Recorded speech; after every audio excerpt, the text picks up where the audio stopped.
जय आदिशक्ती. मी तुम्हा सर्वांची ताई राधाताई. जीवनातील सत्य या यूट्यूब चॅनलमध्ये आपणा सर्व बंधू भगिनींचं चॅनलच्या व्हिडिओच्या दर्शकांचं मी सहर्ष स्वागत करत आहे. आजचा आपला विषय आहे की आता हा चैत्र महिना आहे, तर ह्या महिन्यामध्ये आपण सरासर देवीची ओटी, परडी म्हणजे थोडक्यात जेवढे जास्त कुलोपचार आहेत तर या महिन्यात केले जातात. नवरात्रामध्येही केले जातात. तर जेव्हा परडी भरायचा विषय येतो किंवा ओटी भरायचा विषय येतो तेव्हा बऱ्याचदा मला प्रश्न विचारला गेलाय की ताई ओटी व्यवस्थित भरली का, परडी व्यवस्थित भरली का. नाही तर मग विचारलं जातं की ताई आता मला परडी भरायची आहे, मार्गदर्शन करा.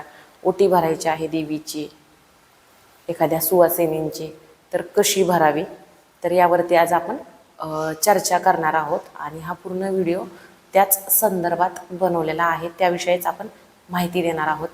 तर पहा, जेव्हा विषय परडी आणि ओटी भरायचं येतोय, थोडक्यात काय असतं माहिती का, जेव्हा सुवासिनींची पण ओटी भरायचा विषय येतो, देवीची ओटी भरायचा विषय येतो आणि परडी ही भरायचा विषय येतो, तेव्हा बरेचसे असे आपल्या मनामध्ये शंका कुशंका, आपलं काही चुकतंय का, आपण परिपूर्ण केलंय का, ह्या गोष्टी आपल्याला भेडसावत असतात. कधीच्या काळी करायचं असतं, त्यामुळे आपल्याला असं वाटतं की आपण सर्व व्यवस्थित करावं, कुठंही आपली चूक होता कामा नये. तर पहा, जेव्हा परडी भरायची असते की नाही, मुळात परडी म्हणजेच एक धनधान्य, समृद्धी, ऐश्वर्य या सगळ्यांचं एक लक्षण आहे. म्हणजे आपण परडी भरल्याने, म्हणजे थोडक्यात जगदंबेची परडी जेव्हा भरली जाते तेव्हा आपल्या घरामध्ये या गोष्टीला बरकता यावी किंवा सुख, समाधान, शांती आणि धनधान्याची वृद्धी व्हावी, यासाठी आपण परडी, आई जगदंबेची परडी वर्षातनं एकदा दोनदा भरत असतो. किंवा ज्या बायकांना परडी आहे तर त्यांना बोलून आपण सगळा तो मानपान, त्यांची ओटी, परडी भरत असतो. तर ती परडी भरायची कशी पहा. तर परडीची एक मात्रा आहे, म्हणजे थोडक्यात एक आकार असतो, एक हे असतं, ठरलेली साईज असते. तर किमान परडी भरत असताना मला तरी असं वाटतं की वर्षातनं एकदा किंवा दोनदाच करतोय आपण. आपल्या आयुष्यात बघा, आपल्याला खायला प्यायला आपण कधीच कोणत्या गोष्टीची कमी करत नाही. घालायला कपडे, काही आपल्या हाऊस माऊस असतील तर तिथं आपण कधीच मागं पुढं पाहत नाही. आणि जेव्हा परडी भरायचा विषय येतोय की नाही, त्यावेळेस मग आपण बऱ्याच ठिकाणी मी पाहिले संकुचित प्रवृत्ती आढळली जाते.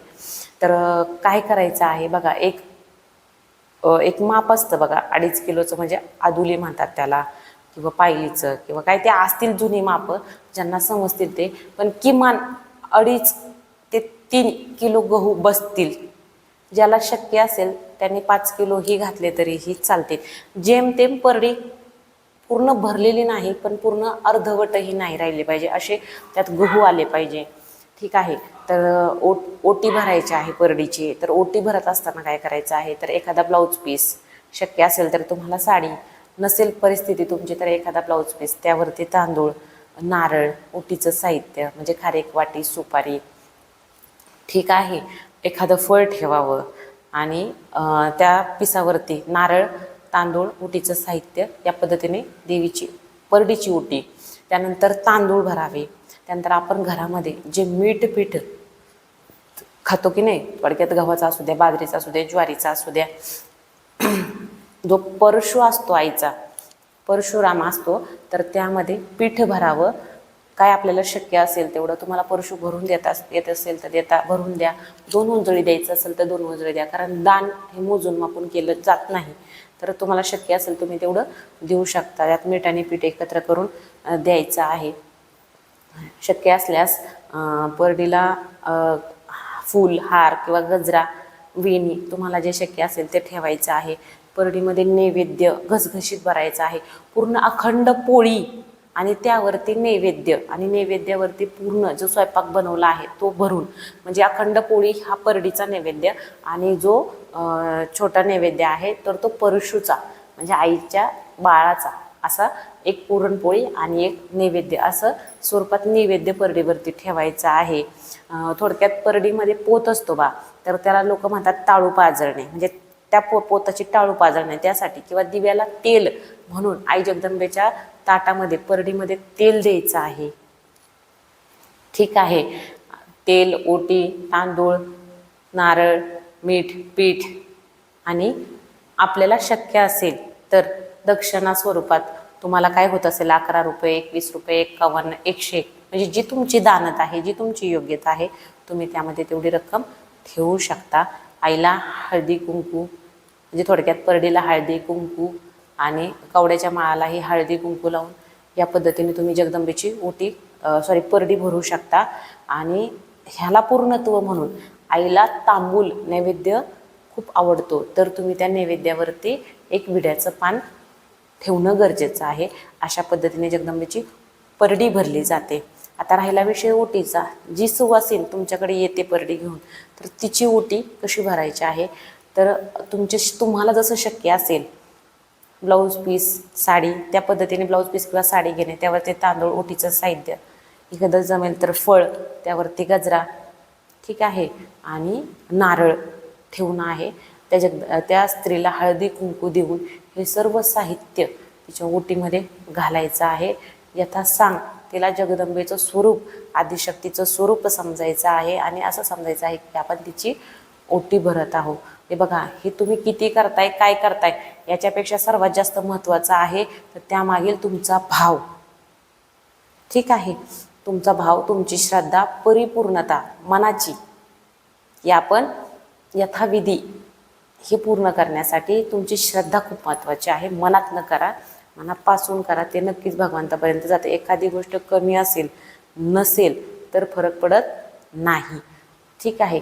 त्यानंतर विषय येतो शक्तिपीठाची ओटी भरण्याची किंवा एखाद्या देवीची, एखाद्या तीर्थक्षेत्री गेल्यानंतर आईची ओटी कशी भरायची. आता काय होते माहिती आहे का, सर्रास आपण एखाद्या तीर्थक्षेत्री गेलो तर तिथं दुकानं असतात, तिथं डायरेक्ट ओटी आयती मिळते, पण ती ओटी परिपूर्ण आहे मला असं वाटत नाही. कारण जेव्हा जगदंबेची ओटी भरायचा विषय येतो तेव्हा वर्षातून एकदा आपल्याला आईची ओटी भरायची असते.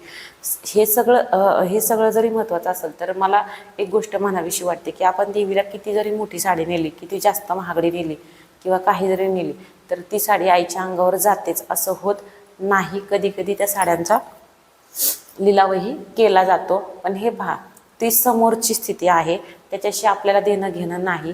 करताना तुम्ही भावपूर्ण, श्रद्धापूर्ण आणि भक्तिपूर्ण करायचं आहे. तर मग पुढं काय होतंय ह्याच्याशी तुम्हाला काही देणं घेणं नसावं. तुम्ही वर्षातनं एकदा करताय, दोनदा करताय, काय असेल ते, तर घरनंच शक्यतो जाताना एखादी जगदंबेला साडी तुम्हाला पटेल, पचेल, रुचेल आणि मनालाही समाधान वाटेल अशा पद्धतीने एखादी छानशी साडी आईला घ्यायची आहे. त्यावरती तांदूळ, ओटीचं साहित्य, नारळ, हार, फूल, फळ, मिठाई, दक्षिणा, ठीक आहे, हे सर्व शक्य असल्यास आईला चुडा बांगड्याचा, हळदी कुंकू, हे साहित्य खूप गरजेचं आहे. आणि त्यामध्ये आईसाहेबांना विडा पानाचा एक भोग म्हणून, तर किमान या गोष्टी तरी सर्वसाधारण पद्धतीची ओटी मी तुम्हाला सांगितलेली आहे. त्याच्यानंतर जाऊन तुम्ही खूप पुढच्या गोष्टी पण घेऊ शकता, पण ह्या आवश्यकतेप्रमाणेच आहेत, मोजक्या आहेत, तुम्हाला परवडतील या पद्धतीनेच आहे. तर किमान या पद्धतीने आईची ओटी भरणं गरजेचे आहे. तुम्हाला जर पुरणपोळ्याचा नैवेद्य शक्य असेल घरून नेणं तर नेऊ शकता, नसेल शक्य तर काही हरकत नाही. तुम्ही या पद्धतीने तिथं आईची ओटी भरू शकता. कोणत्याही तीर्थक्षेत्री जगदंबेची ओटी तुम्ही भरू शकता. कोणत्याही देवीला तुम्ही अशा पद्धतीने ओटी भरू शकता.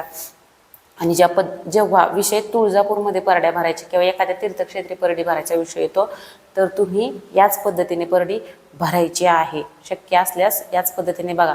जर धान्य तुम्हाला एवढ्या प्रमाणात नेता येत नसेल, कमी प्रमाणात नेलं तरीही चालेल, हरकत नाही. भगवंत कधी कोणाला शिक्षा करत नाही. किती करताय यापेक्षा त्यामागे तुमचा भाव किती आहे, श्रद्धा किती आहे, भक्ती किती आहे, हे खूप जास्त महत्त्वाचं असतं. महत्त्व तुमच्या करण्याला आहे, किती मनातनं करताय, तो त्यामागचा तुमचा भाव काय आहे. ठीक आहे. तर काही फरक पडत नाही. एखादी गोष्ट चुकली तरी किंवा राहून गेली तर आहेच की, पुढच्या वर्षी आपल्याला करायचंच आहे. आणि देव काही लगेच तुम्हाला शिक्षा देणार नाही की बघ तुझ्या ओटीच्या साहित्यामध्ये ही गोष्ट कमी आहे आणि आता मी तुला सोडणार नाही, असं देव करत नसतोय. आपण फक्त ते आपल्याकडनं काही चुकू नये, राहून जाऊ नये म्हणून आपण ते करत असतो. आणि याही पेक्षा जाऊन दारामध्ये जर एखादी सुवासीन आली यदा कदाचित मागायला काही, म्हणजे थोडक्यात भगवंत हा मनुष्य रूपामध्ये पाहायचा आहे, तर नक्कीच एखाद्या स्त्रीला वस्त्रदान जे मागाय म्हणजे दारात येतात लोक, ह्यांना अर्धवट पाठवायचं नाही. कदाचित तुमचा मान जो आहे देवीला जाणारा तो भगवंतापर्यंत पोहोचल्याशिवाय राहणार नाही. म्हणजे थोडक्यात दारात येणारा अतिथी किंवा एखादी मागणारी व्यक्ती ही सुद्धा परमेश्वराचं स्वरूप असू शकते. एखाद्या निर्जीव वस्तूला करण्यापेक्षा एखाद्या सजीवाचा आत्मा तृप्त केला तर भगवंत नक्कीच तुम्हाला त्याचं फळ दिल्याशिवाय राहणार नाही. पहा, तर मला जेवढं माहिती आहे, मला जेवढं शक्य आहे तेवढं मी आजच्या व्हिडिओतनं तुम्हाला सांगितलं आहे. परडी भरण्याविषयी, ओटी भरण्याविषयी, आईची ओटी भरण्याविषयी. तर पटत असेल तर या पद्धतीने ओटी सर्वांनी भरायची आहे. बघा, सर्वांना जर व्हिडिओ आवडत असतील तर चॅनलला लाईक करायचं आहे, व्हिडिओला लाईक करायचं आहे, चॅनलला सबस्क्राईब करायचं आहे आणि व्हिडिओ शेअर करण्याची दैवी सेवा मात्र सर्वांनी करायचं आहे. तुम्हाला जर काही आध्यात्मिक अडचणी असतील, प्रश्न असतील तर तुम्ही मला कॉल मेसेज करू शकता. कमेंटद्वारेही तुम्ही तुमचे प्रश्न विचारू शकता किंवा माझ्यापर्यंत तुमचे प्रश्न पोहोचवू शकता. पहा, जय आदिशक्ती आदेश.